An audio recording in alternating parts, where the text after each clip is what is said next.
Real মাদ্রিদের বিপক্ষে হেরে উয়েফা চ্যাম্পিয়ন্স লিগের সেমিফাইনাল থেকে বিদায় নিয়েছে বায়ার্ন মিউনিখ। তবে অফসাইডে বাভারিয়ানদের একটি গোল বাতিল নিয়ে জোর বিতর্ক চলছে, যা নিয়ে রেফারির বিরুদ্ধে ক্রমাগত মন্তব্য করে যাচ্ছেন বায়ার্নের কোচ ও খেলোয়াড়রা। আর তাতেই কপাল পুড়তে পারে জার্মান জায়ান্টদের।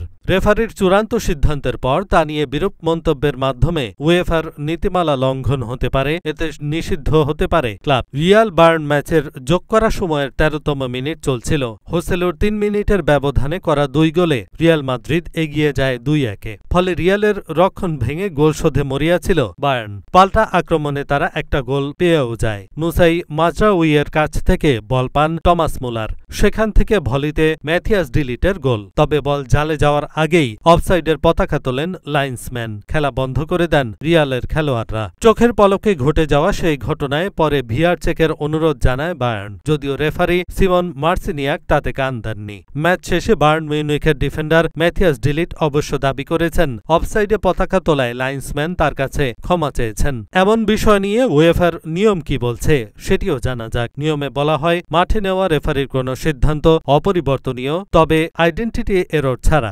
আইডেন্টিটি এরর বলতে ভুলক্রমে একজন খেলোয়াড়ের পরিবর্তে অন্য কেউ শাস্তি পেলে সেই সিদ্ধান্ত পরিবর্তন করতে পারবে উয়েফা। তাদের নীতিমালার ৯ নম্বর ধারায় বলা হয়েছে, শৃঙ্খলাজনিত যে কোনো সিদ্ধান্ত নেবেন রেফারি। মাঠে রেফারির সিদ্ধান্তই চূড়ান্ত এবং উয়েফার শৃঙ্খলা কমিটি সেটি রিভিউ করারও সুযোগ নেই। কেবল একজনের বদলে অন্য কারো বিরুদ্ধে ভুলক্রমে সিদ্ধান্ত গেলে সেটি উয়েফা বদলাতে পারবে।